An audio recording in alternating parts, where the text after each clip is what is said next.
அன்பு தமிழ் மக்களே வணக்கம். இந்த காசாவில் நடப்பவை ஈரமுள்ள எந்த நெஞ்சையும் இரவில் தூங்க விடாது. ஹமாஸின் கொள்கைகளுக்காக அப்பாவி முஸ்லிம்கள் ஏன் சாக வேண்டும்? ஹமாஸை எதிர்த்துவிட்டு அங்குள்ள முஸ்லிம்கள் நிம்மதியாக வாழ முடியாது. அதுதான் அங்கு சிக்கலே. இஸ்லாமியரின் உடலில் அவர்களை கேட்காமலேயே ஹமாஸ் ரத்தம் ஏற்கனவே ஏற்றப்பட்டு விட்டது. ஹமாஸின் தீவிரவாதத்தை ஆதரித்ததற்கான விலையை இப்போது அவர்கள் கொடுத்து கொண்டு இருக்கிறார்கள். தீவிரவாதத்தை ஆதரித்த நாடுகள் பாகிஸ்தான் போல அழிந்ததுதான் வரலாறு. பாலஸ்தீன நாட்டை இனி இஸ்ரேல் இருக்கும் வரை விஸ்தரிக்க முடியாது. இஸ்ரேலின் படைபலம் பாலஸ்தீனியர்களிடம் இல்லை. சும்மா இருந்த இஸ்ரேலை உசுப்பி விட்டது ஹமாஸ். ஹமாஸை ஒழிக்கும் வரை இஸ்ரேல் இனி ஓயப்போவதும் இல்லை.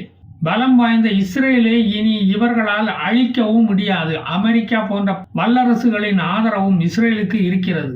ஐரோப்பிய நாடுகளின் ஆதரவும் இஸ்ரேலுக்கு இருக்கிறது. அயன் டோம் என்ற பாதுகாப்பு சாதனங்களையும் பாலஸ்தீனத்தால் தயாரிக்கவும் முடியாது. அதற்கான டெக்னாலஜி அவர்களிடம் இல்லை.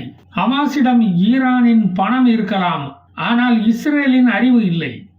நாடாளும் தகுதி ஹமாஸுக்கு இல்லை. தீவிரவாதிகள் ஒரு நாளும் அரசியல்வாதிகளாக ஆக முடியாது.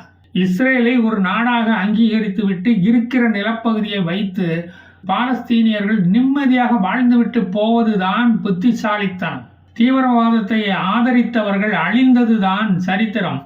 இஸ்லாமியர்களின் அழிச்சாட்டியத்தை பொறுத்து கொண்டு போவதற்கு இஸ்ரேலியர்கள் ஒன்றும் இந்துக்கள் அல்லவே. உயிர் பிச்சை வேண்டுமானால் ஆயுதங்களை கீழே போட வேண்டும். அதற்கு ஹமாஸ் இப்போது தயாராக இல்லை. ஹமாஸ் தீவிரவாதிகள் திருந்தினாலும் ஈரான் திருந்த விடாது இவர்களை. ஈரான் நேரடியாக போரில் இறங்காமல் ஹமாஸை இறக்கிவிட்டு ஒரு கூலிப்படை போல ஹமாஸை செயல்பட வைத்துள்ளது. ஃபண்டமெண்டல் ரைட்ஸை இவர்களிடம் இருந்து பறித்து விட்டது. ஈரான் நேரடியாக போரில் இறங்கினால் தனது இராணுவ வீரர்களை இழக்க வேண்டியது வரும். அது ஈஸியான வேலைதானே. முகமது நபிகள் வந்தாலும் இவர்கள் திருந்த போவது இல்லை.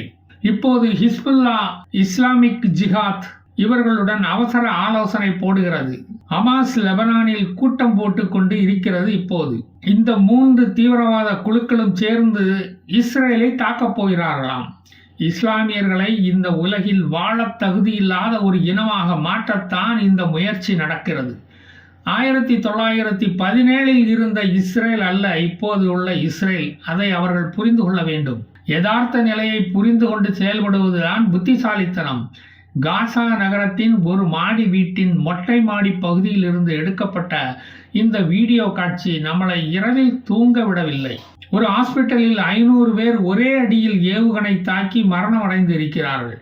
தாங்கள் குண்டு வீச்சிலிருந்து பிழைக்கலாம் என்றுதான் தங்கள் காயங்களுக்கு வைத்தியம் பண்ண அந்த மருத்துவமனைக்கு வந்தார்கள் இந்த பாலஸ்தீனியர்கள். ஆனால் அவர்களை காப்பாற்றுவதற்கு பதில் அவர்களை ஏவுகணைகள் அவர்களை பஸ்பமாக்கி விட்டது. அல் அஹிலி அராப் என்ற அந்த மருத்துவமனை தான் ஏவுகணைகளால் தாக்கப்பட்டு இருக்கிறது.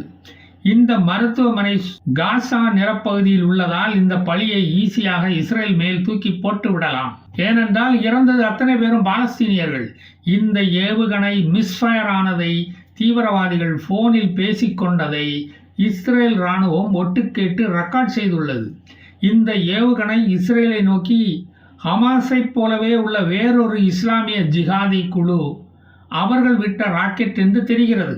இஸ்ரேல் நாங்கள் மருத்துவமனை, ஸ்கூல் இவற்றை தாக்குவதில்லை என்பதை ஒரு கொள்கையாகவே வைத்துள்ளார்கள்.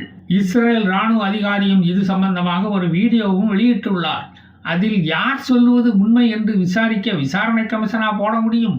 ஹாஸ்பிட்டல் தாக்கப்பட மாட்டாது என்ற தைரியத்தில் தான் பலர் இந்த ஹாஸ்பிட்டல் வளாகத்துக்குள் அடைக்கலம் புகுந்தனர். அவர்களும் டோட்டலாக இப்போது காலி.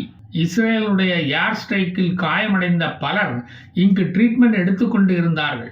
இந்த தாக்குதலில் அங்கு வேலை பார்த்த நர்ஸுகளும் டாக்டர்களும் மற்றும் உள்ள மருத்துவமனை ஊழியர்களும் பலியாகிவிட்டார்கள். வைத்தியம் பண்ண இப்போ அங்கு ஆள் இல்லை. இப்படிப்பட்ட நிலையில் யார் இனி வேலை பார்க்க அங்கு வருவார்கள்? இஸ்ரேல் மேல் பழி போடுவதற்காகவே ஹமாஸ் விட்ட ராக்கெட் என்று அங்குள்ளவர்கள் கூறுகிறார்கள். எது உண்மை என்று தெரியவில்லை. இஸ்ரேல் மேல் 7000 ராக்கெட் விட்டதை உலக நாடுகள் ரசிக்கவில்லை. எல்லா நாடுகளும் இஸ்ரேலைத்தான் ஆதரித்தன. இஸ்ரேலை எல்லா நாடுகளும் ஆதரிப்பதை ஹமாஸ் ரசிக்கவில்லை. ராக்கெட்டை ஏவி விட்டு பழியை இஸ்ரேல் மேல் போட்டுவிட்டு ஹமாஸ் அனுதாபத்தை பெறலாம், நானும் ஒரு ஹியூமானிடேரியன் தான் என்று காட்ட முயற்சிக்கிறது என்றும் இஸ்ரேல் குற்றம் சொல்கிறது. இஸ்ரேலோ இது இஸ்லாமிக் ஜிஹாத் குரூப் ஒன்று விட்ட ராக்கெட் என்று ஆதாரத்தை வெளியிடுகிறது. குறிதவறி கூட அது ஹாஸ்பிட்டலில் விழுந்து இருக்கலாம், ஆனால் யாரும் பொறுப்பு ஏற்பதாக இல்லை. ஹமாஸிடம் 1,00,000 ஏவுகணைகள் இருப்பதாக கூறுகிறது IDF. அதை பல அண்டை நாடுகளிடம் பதுக்கி வைத்துள்ளார்கள். ஒரே இடத்தில் அதை சேமித்து வைத்தால் இஸ்ரேல் அதை தாக்கி அழித்துவிடும். IDF-இன் தாக்குதல் இப்போது சிரியா, லெபனான் என்று விரிவடைந்து கொண்டே போகிறது. காயமடைந்து உயிருக்கு போராடிய 350 பேரை காசாவின் மிகப்பெரிய மருத்துவமனையான தர் அல் ஷிபா மருத்துவமனைக்கு கொண்டு போய்விட்டார்கள். அடிபட்டு வந்தவர்களுக்கு அனஸ்தீசியா கொடுக்காமல் வராண்டாவிலும் திண்ணையிலும் வைத்து வைத்தியம் பார்க்கிறார்கள். மொபைல் டார்ச் வெளிச்சத்தில் ஆபரேஷன் நடக்கிறது. கரண்ட் இல்லாததால் செப்டிக் ஆபரேஷன் தியேட்டர்களை அவர்களால் தயார் பண்ண முடியவில்லை. அதற்கான மருந்துகளோ மருத்துவ கருவிகளோ அங்கு இப்போது இல்லையாம். போதுமான டாக்டர்கள், நர்ஸுகள் இல்லாமல் அவதிப்படுகிறார்கள். ஜெனரேட்டர்களை இயக்க பெட்ரோல், டீசல், மண்ணெண்ணெய் அங்கு இல்லை. இருளில் மூழ்கி கிடக்கிறது அந்த மருத்துவமனை.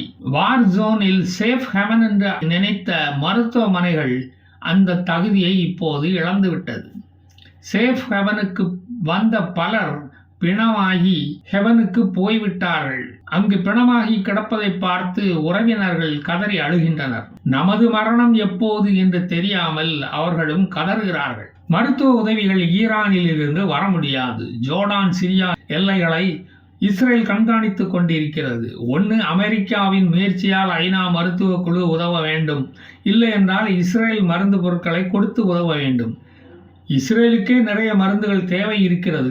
அதனால் இஸ்ரேல் பாலஸ்தீனியர்களுக்கு உதவப் போவதில்லை. பெரிய ஜெனோசைடில் இருந்து மீண்டு வந்த இஸ்ரேல் இன்னொரு ஜெனோசைடை நடத்த யார் வந்தாலும் அவர்களை மாஸ் கிரேவ்யார்டுக்குள், குழிக்குள் தள்ளி புதைக்கும் என்பதுதான் யதார்த்த உண்மை. இதை பாலஸ்தீனர்கள் புரிந்து கொள்ள வேண்டும். முன்பு ஒருமுறை ஒரு இராணுவ வீரனுக்காக 1000 பாலஸ்தீனியர்களை விடுவித்தது இந்த இஸ்ரேல். இப்போது பிணை கைதிகளாக 222 பேர் இஸ்ரேலியர்கள் ஹமாஸின் பிடியில் உள்ளார்கள். அவர்களை விடுவிப்பதற்காக இஸ்ரேல் இனி யாரையும் விடுவிக்காது. ஒரு இஸ்ரேலியன் இறந்தால் 1000 பாலஸ்தீனியர்கள் இறப்பார்கள் என்பதுதான் எழுதப்படாத இஸ்ரேலிய கணக்கு. ஹமாஸின் 9 டாப் லீடர்களை இஸ்ரேல் கொன்றுவிட்டது. 400 ஹைடவுட்டுகளை தகர்த்துள்ளது இஸ்ரேல். 6000க்கும் மேற்பட்ட பாலஸ்தீனியர்கள் இறந்துள்ளார்கள். 20,000 பேர் காயமடைந்துள்ளார்கள். 2.5 மில்லியன் பாலஸ்தீனியர்கள் வீடுகளை இழந்து குடிபெயர்ந்து அகதிகளாக உள்ளார்கள். ஹமாஸ் தாக்குதலை ஆரம்பித்ததற்கு பரிசு அவர்களுக்கு இதுதான் கிடைத்தது. தன்னை சுற்றி இத்தனை எதிரி நாடுகளை வைத்துக்கொண்டு இந்த தாக்குதலை நடத்த இஸ்ரேலுக்கு இருக்கும் தைரியத்தை நாம் பாராட்டியே ஆக வேண்டும். மீண்டும் வருவேன் மீதி கதைகளை சொல்ல. ஜெய் ஹிந்த்.